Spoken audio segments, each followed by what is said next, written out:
guys, it's Love and Info with the one and only moi. How are y'all? So it's been a really fucking rainy day.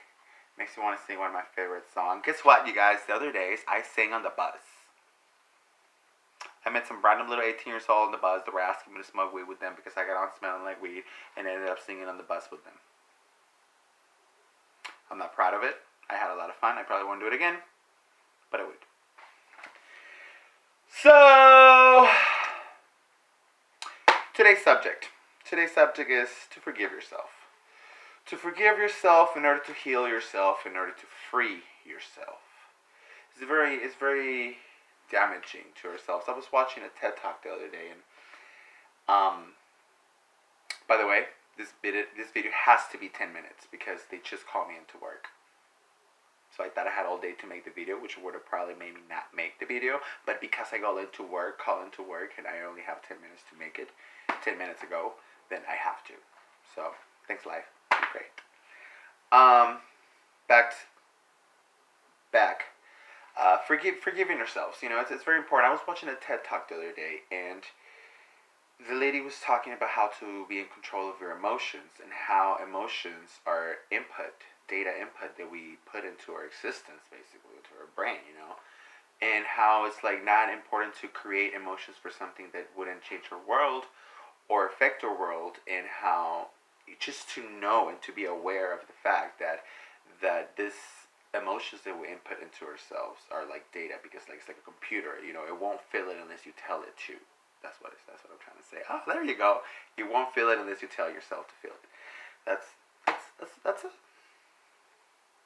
I don't know about. Don't quote me on that one. It sounds well, but don't quote me on that one. So, I wanted to start by telling you guys, more than anything, thank you for anyone that's watching. The feedback on the last couple of videos has been so great. It's been giving me life, just to comment back and people asking me questions, and it's great. I love it. It's what I live for. So, I wanted to start by telling you guys, like, when I first went through the whole thing and realizing how important it was to forgive yourself, you know, to really let go of what's holding you and drowning you and making you not be able to move on, because you'd be surprised how a lot of the times you can't fucking do anything about it anyway, you know. So I was with a psych nurse with a psych nurse in jail. Long story, but she looked at me, and you can only imagine what kind of conversation we were having with my head, you know, tied to the chair. And she's telling me, you must forgive yourself no matter what you've done. You have to forgive yourself in order for you to move on with your life, in order for you to grow. You know, we were talking about, I was talking about labels the other day, and how categorizing ourselves in a certain label will allow us to expand. And that, my friends, is the perfect example. Because once we categorize ourselves as guilty, we stop ourselves from growing out of that. And it's become such a horrible comfort zone. I mean, it's torture. We all know it. We all been there, you know. And she was telling me that, and when she told me that I must forgive myself, of course. I mean, I am an entitled millennial. What do you want me to do? The first thing I thought is, you don't know what the fuck I've done, you know. And I don't remember her exact words to me, but she said to me, weight of guilt is all relative. It doesn't matter what you feel it for. It all hurts the same. And then I realized that I could forgive myself. You know, it wasn't as easy. And maybe I haven't yet. I don't know. But from what I'm aware of so far of myself, I've done. And, you know, a lot of times you tell yourself, you know, those have I hurt. I can do absolutely nothing to change the past. And something that I was going to bring up, another point I was going to bring up was feeling entitled to someone else's guilt to endure whatever pain was caused to us. You know, when sometimes that happens. That happens to me. But when it happened to me, I didn't notice it because I was asking for guilt in return. And in this guilt trip that we make on people, whether we like it or not, whether it's our thing to want to do that, you know. I didn't acknowledge it until it was done to me, and I was a little more knowledgeful of my emotions and aware of my emotions and my my brain and how I work, and I was, in that path of changing myself and whatnot. And I realized that, and I was like, I can't say anything about it because I'm guilty of it. But do I agree with it? No, I don't. But it's such human reaction to want someone to feel guilty for what they've done to us. But who is anybody to tell anybody what guilt they must feel? And what shall, if anything, be given in return? What would it be? But very natural point to me. It's not even an opinion. It's just pointing out the facts in life. I've talked before about the self-sabotage train. The self-sabotage train is a metaphor of a train in which we put ourselves and we constructed this train in a complete comfort zone, almost an autopilot at one point, because it becomes order. Our comfort zone is order, So we're building this whole chaos around us, and it's made out of guilt.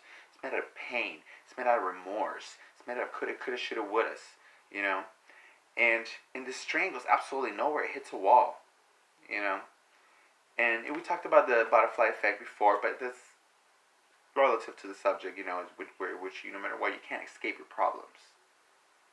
If you're on this fucking train, you have to dismantle it. You have to get off of it, but you can't get off of it because, it's made out of you, so it's still going to hit a wall. You must, pull it apart.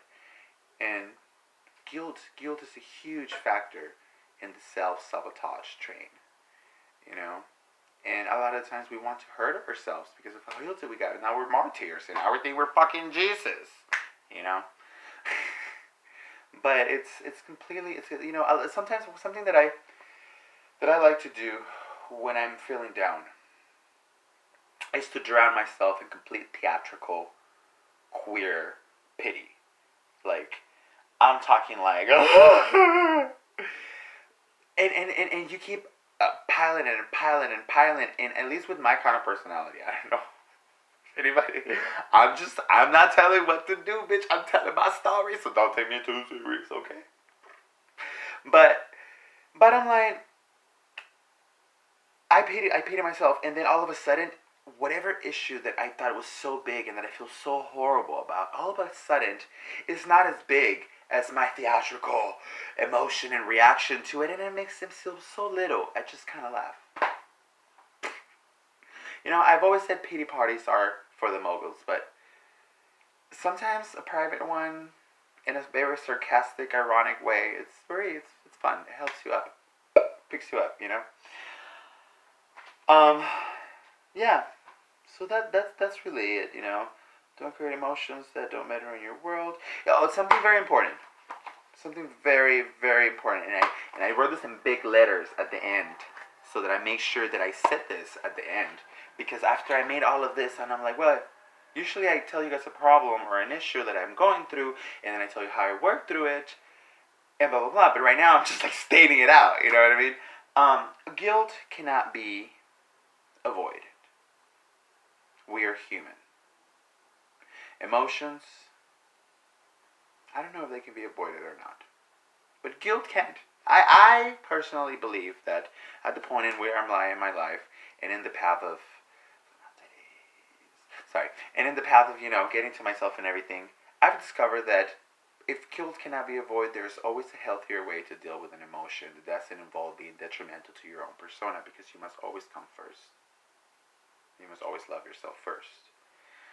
So if guilt is something that is bad for you, you must get, I'm not telling you to be a sociopath or a psychopath or anything like that. Well, if you're a psychopath, you can't help it. If you're a sociopath, you can't help it either. But they're two different things. Where a sociopath, you can't help it. If you're a psychopath, you can't help it. If you're a sociopath, you can't help no. There you go. That makes more sense. There's healthier way to deal with emotions, and that's what I'm trying to do. This is what all these videos are about. Me learning how to deal with my emotions with my everyday life and just putting it out there and tell you guys how it went. So, yeah, perfect. 9 minutes, 39 seconds. I got exactly 20 seconds, 29 seconds, 18 seconds to say bye to you guys. We're all stars. Shine like one.